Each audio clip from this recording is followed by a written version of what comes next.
Pessoal, olá! Vamos aqui então falar sobre teorias de consenso, como falamos no bloco passado. Vamos iniciar então com a principal, talvez, a Escola de Chicago também vem como teoria ecológica ou teoria da ecologia criminal. A Escola de Chicago, ela surge, obviamente, na cidade de Chicago, e a cidade ela teve essa exposição, né, e pesquisa da criminologia porque viveu na pele o movimento migratório e foi uma área que recebeu expressivos recursos, né, principalmente de Rockefeller, que pretendia tornar a cidade uma referência mundial. E Rockefeller ele fez isso usando seu prestígio, seu poder econômico, seu poder político, e aí, paralelamente a isso, a cidade de Chicago crescia exponencialmente, expressivamente, descontroladamente.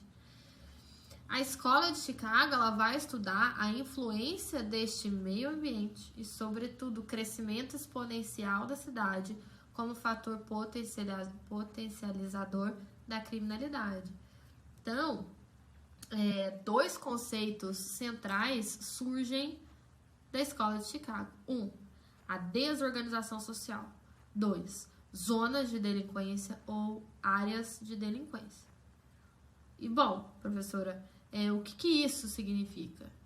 Significa que, para a Escola de Chicago, esse crescimento desenfreado da cidade e essa omissão estatal, onde o Estado não consegue acompanhar esse crescimento acelerado, geram áreas desorganizadas socialmente.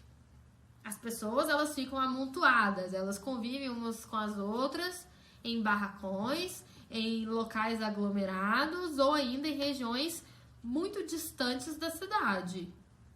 Isso não existe no Brasil não, né? Não existe. Imagina. A população ela passa então a viver em subúrbios, sem condições mínimas de saneamento básico, sem energia e demais estruturas mínimas aí de sobrevivência. Ao analisar todo esse contexto, a Escola de Chicago traça um perfil concêntrico da cidade, separando ela em círculos. Então, o ponto mais ao centro do círculo, tá? Desse círculo que eu acabei de fazer, era denominado como loop. Era considerado como a área central da cidade. Lá trabalha a maior parte dos moradores, já que as empresas, fábricas, prestadores de serviço se encontravam ali nessa região. Melhor aqui, ó. No meio, loop, era essa situação. Os pobres trabalhadores eles não tinham condições de morar em áreas estritamente residenciais e também não conseguiam arcar com as despesas de transporte caso resolvessem morar num local distante desse centro de trabalho. Tal situação que eu acabei de explicar favoreceu que essas pessoas de baixa renda e trabalhadores viessem a residir amontoados em outra região, amontoados na região central, dividindo pensões, aluguel, morando em pisos superiores de prédios comerciais, até mesmo nas ruas. Então, essa localidade central passa a ser, então, um local de superpopulação e de constante omissão estatal. Tá. No outro dia, a Escola de Chicago vai explicar que outras pessoas vão morar em subúrbios, ou seja, em região periférica da cidade. Locais distantes do centro, distantes, já que não possui condições financeiras de residir em locais estratégicos e residenciais, assim como faziam os ricos dentro desse cenário. Então, nesse sentido, nós temos que ou o pobre trabalhador residia na região central, no meio da bagunça, superpopulação, sujeira, poluição visual, etc., ou residiam nos subúrbios, periferias, isoladas, e enfrentavam horas e horas de trânsito para que pudesse trabalhar ou se deslocar para essa região central. Com isso, diante de toda essa omissão estatal existente nos dois extremos, tanto no centro quanto no subúrbio, visualizamos perfeitamente a mencionada desorganização social. E essa desorganização para a escola de Chicago criava as chamadas zonas ou áreas de delinquência. Áreas em que existia uma incidência significativa de crimes. E aí, quais seriam as soluções apresentadas pela escola de Chicago para poder minimizar o problema dessa criminalidade? Seria uma macro-intervenção da comunidade. Criar zonas independentes da central nas periferias. Se nós tivermos aqui zonas com bons hospitais, órgãos públicos, delegacias, escolas, postos de trabalho, associação de moradores, o morador da periferia não terá necessidade de sair do seu território. Criam-se, então, zonas independentes e fortes, descentraliza o local e aí o Estado se mostra presente. Outro ponto a ser destacado da escola de Chicago é a sua preocupação com monumentos, obras arquitetônicas. Para a escola, a melhoria do aspecto visual da cidade, dos bairros, das ruas, também é solução para a criminalidade. Um ponto até de influência da escola de Chicago no Brasil é a criminalização da pichação, que está lá na Lei dos Crimes Ambientais, Lei 9605 de 98, tá? Porém, temos algumas críticas relacionadas à escola de Chicago. A escola não consegue estabelecer uma explicação generalizada para a criminalidade, pelo simples fato de que ela não define o porquê que ocorre crimes nas regiões de alto poder econômico, nos bairros de classe alta.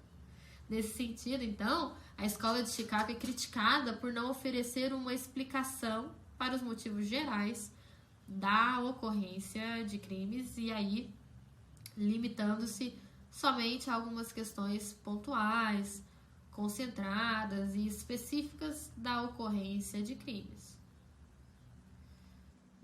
Outra crítica a ser feita é que a escola de Chicago não levou em consideração os diferentes tipos de delito que variam conforme as classes sociais e locais mais ou menos organizados. Alguns crimes, gente, são típicos de classes mais pobres, porém outros são típicos de áreas ricas, por exemplo. A escola de Chicago, ela não explica os crimes cometidos fora dessas áreas delitivas. E aí, a partir da escola de Chicago, foram desenvolvidas algumas teorias, tá? Nada do direito é simples, né? Na criminologia também não. Então, nós temos uma teoria famosa que é a teoria das janelas quebradas e também a teoria da tolerância zero. O que seria isso? Teoria das janelas quebradas. Foi desenvolvida na escola de Chicago no início dos anos de 1980. Tem suas bases teóricas em James Wilson, George Kelly, que escreveram um artigo sobre um imóvel que teve suas janelas quebradas e não foram reparadas, dando causa, assim, a novas práticas transgressoras. Tá bom, entendi essa historinha. Mas o que uma janela quebrada tem a ver com novas práticas delinquentes, Priscila? Gente, para James Wilson e George Kelly, se as janelas quebradas de um imóvel não forem reparadas, a tendência é que vândalos arremessem pedras nas outras janelas e posteriormente invadam o edifício, destruindo, utilizando, como, por exemplo, ponto para outras práticas criminosas. Gente, a lógica dessa teoria é a de que a desordem gera desordem. E um comportamento antissocial pode dar ensejo a vários delitos. Ou, em uma outra perspectiva, se os pequenos delitos são reprimidos e os seus autores levados às autoridades e penalizados, a população tende a se comportar corretamente, alcançando-se assim a paz social. É o que trata a teoria da janela quebrada. Já a teoria da tolerância zero trata-se de uma política criminal de repressão a qualquer conduta transgressora, ainda que seja de menor ofensividade. consolidando então, né, o poder do Estado e destacando a obrigatoriedade de respeito à lei. Então, como se vê, ela decorre naturalmente da teoria das janelas quebradas e no início dos anos 90 inspirou o prefeito de Nova York, Rudolph Giuliani. Tive a oportunidade de ir numa conferência e estive com ele pessoalmente para conhecer mais de perto essa teoria. E aí ele implementa uma política criminal de tolerância zero, impondo sanções automáticas para qualquer tipo de conduta desviante, por menor que fosse, como pichação, uso de drogas, urinar em via pública. O programa do prefeito Giuliani focou também no aumento do contingente policial. Então, gente, bom, além, né, da escola de Chicago, nós também temos outras teorias. Teoria da anomia, cultura estrutural funcionalista, tá? A teoria da anomia, ela possui 2 principais autores, cada um tem a sua devida contribuição peculiar. E aqui nós estamos falando de Emile Durkheim, talvez bem conhecido por vocês, e Robert King Merton. Para os autores da teoria da anomia, essa expressão seria a ausência de normas. A anomia, a ausência de normas e leis. Seria a injustiça, a desordem e o caos. Então, os 2 autores, eles buscam explicar, cada uma da sua forma específica, o porquê que a anomia, ou seja, a ausência de normas, pode vir a potencializar a criminalidade. Gente, para Durkheim, o crime gera uma crise ou uma ferida nos sentimentos, na consciência coletiva. Durkheim, ele traz uma definição interessante do crime, que pode ser objeto de questionamento para vocês aí ao longo da vida. Para ele, o crime é útil à sociedade. E graças à existência e ocorrência de crimes é que a sociedade evolui no seu aspecto criminológico, no seu aspecto de segurança. Muitas das condutas que foram criminalizadas no decorrer da história e que estavam relacionadas a crimes graves, para Durkheim, contribuíram para o crescimento da sociedade. Então, por exemplo, né, podemos citar as greves que antigamente, em algumas legislações, era considerado ato mais grave que o próprio homicídio ou roubo. Então, qual que é a lógica de Durkheim? Os movimentos políticos, religiosos, feministas, raciais, entre outros, não foram decisivos para a evolução e a mudança da sociedade? Sim, foram decisivos. Pois temos, né, aqui exatamente o pensamento de Durkheim. Nesse sentido, alguns crimes são úteis e só passam a ser preocupantes quando ultrapassam certos limites. Para Durkheim, o subincremento dessa criminalidade, o aumento expressivo desse crime, decorre justamente dessa situação de anomia, de falta de norma. Para ele, a anomia nada mais é do que o desmoronamento das normas sociais de referência. Se tivermos índices de criminalidades que são assustadores, ele sugere uma consciência coletiva. Então, Durkheim, ele entende, né, que as penas devem atingir, sobretudo, as pessoas honestas, visando curar, cicatrizar as feridas dos sentimentos coletivos causados pelos crimes. Em uma comparação, gente, bem superficial, eu posso explicar essa recuperação da ferida dos sentimentos e da consciência coletiva como a sensação de alívio que atualmente muitos sentem ao ver o autor de um crime bárbaro de repercussão nacional e que chocou a todo mundo ser preso, julgado e condenado. Essa crise de valores que é gerada pelo crime é suavizada de alguma forma com a pena, que irá agir muito mais na pessoa honesta do que no criminoso. Já que muitas das vezes o criminoso ele vai poder voltar a delinquir caso queira. Mas é uma resposta para aquela pessoa honesta, que faz parte daquela sociedade. Já Robert Merton, né, no que tange as suas explicações para a teoria da anomia, ele é bem mais didático do que Durkheim, porque ele explica, ele dá uma explicação bem menos abstrata. Para Merton, a anomia nada mais é do que o desajuste entre as metas culturais e meios institucionais. O que seria isso, né? Meta cultural, modelo de sucesso.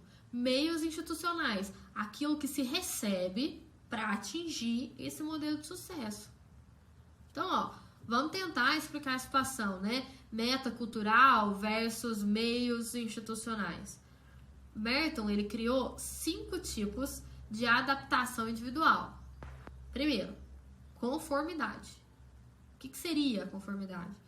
Alguns autores dizem que a conformidade é quando o indivíduo, com aquilo que ele ganha, atinge um modelo de sucesso. Os meios institucionais que lhe são disponibilizados são suficientes para que possa atingir as metas culturais. Para outros autores, a conformidade seria aquela acomodação em que as pessoas não renunciam ao modelo de sucesso, mas vivem ali, de certa maneira, no comodismo, de forma normal, conforme a vida permite. Observação, gente, essa parcela da sociedade não praticaria crimes, mas de certa forma contribuem para a não evolução da sociedade. É o famoso sentado no pudim, né? Tá. Segundo, ritualismo. No ritualismo há uma renúncia às metas culturais, ao modelo de sucesso que a sociedade desenvolveu. O indivíduo, ele sabe que não vai alcançar aquele modelo. Então, ele abre mão dos seus sonhos, mas ele continua a seguir ali as normas sociais de referência e a se comportar de uma forma normal. Terceiro, retraimento. Alessandro Barata, gente, famoso atualmente, ele usa a expressão apatia. Aqui nós temos uma renúncia a ambos os institutos que eu falei, ao modelo de sucesso e à obediência das normas sociais de referência. Então, aqui, o indivíduo, ele se comporta como se ele não fosse daquele mundo ali, daquele universo, em relação à sociedade. Não liga para banho, não se importa em cumprimentar pessoas, fazer parte da sociedade, interagir. A doutrina, né, cita, por exemplo, os viciados em drogas e os mendigos. Gente, mas muita atenção aqui, tá? Isso não quer dizer que os viciados em drogas e mendigos renunciaram por vontade própria. Não se discute nessa teoria os fatores que levaram o indivíduo a essa renúncia, mas tão somente que esta renúncia existe. Tá. Quarto, inovação. Esse seria o tipo, talvez, de adaptação mais importante para a criminologia, a inovação. Na inovação, nós temos a presença marcante do uso de meios ilegais para atingir objetivos ou metas culturais.